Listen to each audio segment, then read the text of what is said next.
జీవితంలో ఒక్కసారైనా చేయవలసిన యాత్ర అమర్నాథ్ యాత్ర. ఒకసారి పార్వతీదేవి శివుణ్ణి ఇలా అడుగుతుంది, స్వామి, మీకు మరణం లేదు కదా, మీరు అమరులు, ఈ అమరత్వం రహస్యం ఏంటో నాకు చెప్తారా అని అడుగుతుంది. ఈ రహస్యం చెప్పాలి అంటే ఎవరూ లేని ప్రదేశానికి వెళ్ళాలి, ఎందుకంటే ఈ అమర కథ విన్న వాళ్ళు అమరులు అవుతారు అని చెప్పి హిమాలయాల్లో ఒక గుహ దగ్గరికి బయలుదేరతారు.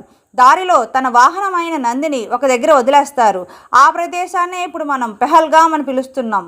అలానే చంద్రుణ్ణి చందనవారిలోనూ, సర్పాన్ని శేషనాగ్ చెరువులో, తన ఆధీనంలో ఉండే పంచభూతాలను పంచతర్ని దగ్గర విడిచిపెడతాడు.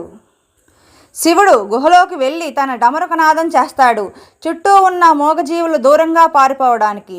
తర్వాత కాలాగ్నిని సృష్టించి గుహ చుట్టూ మంటలు వ్యాపించి ఎవరూ లోపలికి రాకుండా రక్షణ కవచాన్ని సృష్టిస్తాడు. గుహలో పార్వతీదేవితో కూర్చొని శివుడు ధ్యానంలోకి వెళ్ళి అమరకథ చెప్పడం మొదలు పెడతాడు. కథ పూర్తయ్యేసరికి పార్వతీదేవి నిద్రలోకి జారుకుంటుంది. ఆమె అమరకథ వినలేదు.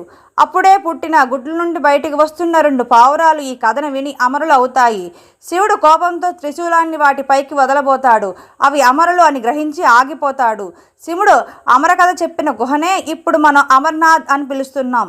ఇక్కడ మంచుతో స్వయంభూగా వెలిసిన హిమలింగం ఉంటుంది. నేను చెప్పిన ప్రదేశాలు అన్నీ అమర్నాథ్ యాత్ర చేసేటప్పుడు మనకు కనిపిస్తాయి. ఇప్పటికీ అక్కడ 2 పావురాలు ఆ గుహలోనే ఉన్నాయి అని అందరూ నమ్ముతారు. అంత చలిలో కూడా 2 పావురాలు ఆ గుహలోనే ఉంటున్నాయి అంటే శివుడి యొక్క మహిమ కాక ఇంకేంటి? నా వీడియో మీకు నచ్చినట్టయితే ఓం నమః శివాయ అని కామెంట్ చేయండి. ఇలాంటి మరిన్ని వీడియోల కోసం నా ఛానల్ని లైక్ చేయండి, షేర్ చేయండి, సబ్స్క్రైబ్ చేసుకోవడం మాత్రం మర్చిపోకండి.